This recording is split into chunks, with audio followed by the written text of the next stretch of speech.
আরে নাতি 3 দিন পর্যন্ত খাবার না পাইয়া নানার কাছে বিচার যাও, তোর নানার পেটের দিকে তাকাইয়া দেখ, আজকে তোর নানা 7 দিন পর্যন্ত খাবার না পাইয়া 7টা পাথর পেটের সাথে চাপা দিছে। দরজার ফাঁকা দিয়া চাদরটা নিয়া নবীজি দরওয়াজাটা খুলে দিল। নবীজি সালাম দিয়া ঘরের ভিতরে প্রবেশ করলো। ঘরের ভিতরে প্রবেশ করিয়া সালাম দিয়া ফাতেমার চেহারার দিকে তাকাইয়া নবীজি অজরজরে কান্না শুরু করে দিছে। ফাতেমা ডাক দিয়া বলে, বাবা তুমি কেন কান্দো গো?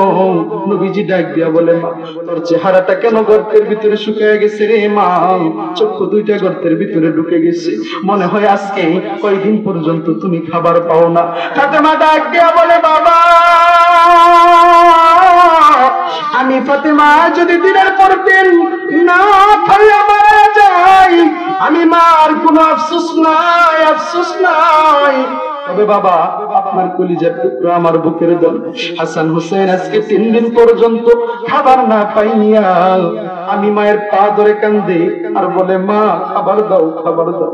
এ বাবা বলো, দুনিয়ার কোন সন্তান যদি মায়ের পা ধরে খাবার চায়, কোনো কিছু আবদার করে, যদি খাবার না দিতে পারে, আবদার পূরণ মা বাবা করতে না পারে, এর চাইতে দুঃখ কষ্ট আর কি হইতে পারে? নবীজি ডাক দিয়া বলে, ওরা এখন কোথায়? ফাতেমা দেখায় দিল, বাবা ওই যে দেখো চুলার উপরে পাতিল বসানো, কিচ্ছু নাই পাতিলের মধ্যে, কিচ্ছু নাই, শুধু পানি। তোমার কলিজার টুকরা 2 রাতে হাসান হুসাইন আনন্দ করতে করতে ঘুমায় গেছে গো। ঘুম থেকে জাগ্রত হয়ে যদি বলে, মা খাবার হইছে নি? বাবা গো বলো, আমি মা আমার সন্তানদের কাছে কি জবাব দিব? এদিকে নবীজির কণ্ঠের আওয়াজ শুনিয়া হাসান হুসাইনের ঘুম ভেঙে গেছে। দৌড় দিয়া নানার সামনে আসছে, নানার গলাটা জড়াইয়া ডাক দিয়ে বলে, না না তুমি আসছো ভালো হয়েছে। ও না না, আজকে তোমার কাছে আমরা 2 ভাই একটা বিচার দেব। নবীজি ডাক দিয়ে বলে, নাতি আবার 2 ভাই কি নিয়ে দ্বন্দ্ব করছো রে? কিসের বিচার চাও? নবীজি এই কথা বলার পর হাসান হুসেন ডাক দিয়া বলে, না গো না না, আজকে 2 ভাই কোনো দ্বন্দ্ব নয়, আজকে একটা মায়ের 2 সন্তান বাদী হইয়া ওই মাকে আসামি বানায়া ওই মায়ের বাবার কাছে বিচার দিতে চাই। ও না না বলো, তোমার মেয়ের বিচার তুমি করতে পারবানি? নবীজি ডাক দিয়া বলে, নাতি আমি শ্রেষ্ঠ ইনসাফগার, আমি আমার সন্তান দেখবো না, আত্মীয় স্বজন দেখবো না, আমি আমার পরিবার পরিজন দেখবো না, যার যেই বিচার হওয়া দরকার আমি নবীজি সেই বিচারই করবো। এই কথা শুনে হাসান হুসাইন নবীজির সামনে দাঁড়াইয়া পেটের উপর থেকে কাপড়টা সরাইয়া নানাকে দেখে বলে, না না পেটটার দিকে তাকায় দেখো গো নানা, পেটটা কেমন পেটের সাথে লেগে গেছে। ও নানা, আজকে তোমার মেয়ে ফাতেমা আমরা 2 ভাই হাসান হুসেন 3 দিন পর্যন্ত খাবার দেয় না। ও নানা গো, তোমার মেয়ের বিচার তুমি করো। নবীজি ডাক দিয়া বলে, নাতি এই বিচার আমি করতে পারবো না। হাসান হুসাইন বলে, দেখছো নিজের মেয়ে বলে বিচার করতে পারলো না। এই কথা শুনিয়া নবীজি হাসান হুসাইনের সামনে দাঁড়ায় গেছে। হাসান হুসাইনের সামনে দাঁড়াইয়া পেটের উপর থেকে চাদরটা সরাইয়া 2 নাতিকে ডাক দিয়া বলে, নাতি 3 দিন পর্যন্ত খাবার না পাইয়া নানার কাছে বিচার চাও। আজকে তোর নানার পেটটার দিকে তাকায় দেখি নাতি, আজকে তোর নানা 7 দিন পর্যন্ত খাবার না পাইয়া।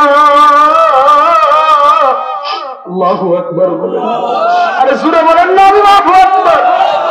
আরে নাতি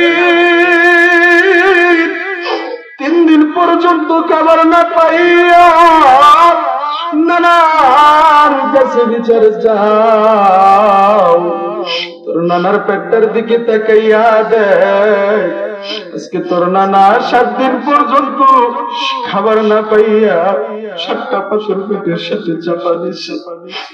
নাতি বল বল, যে বিচারক নিজে 7 দিন পর্যন্ত খাবার না পাওয়া, ওই বিচারক 3 দিন না খাওয়ার বিচার কেমনে করবে? আওয়াজ দিয়া বলেন আল্লাহু আকবার। मैं कब्र अंधेरी में घबराऊंगा जब तन्हा, इमदाद मेरी करने आ जाना रसूल अल्लाह। मैं कब्र अंधेरी में घबराऊंगा जब तन्हा,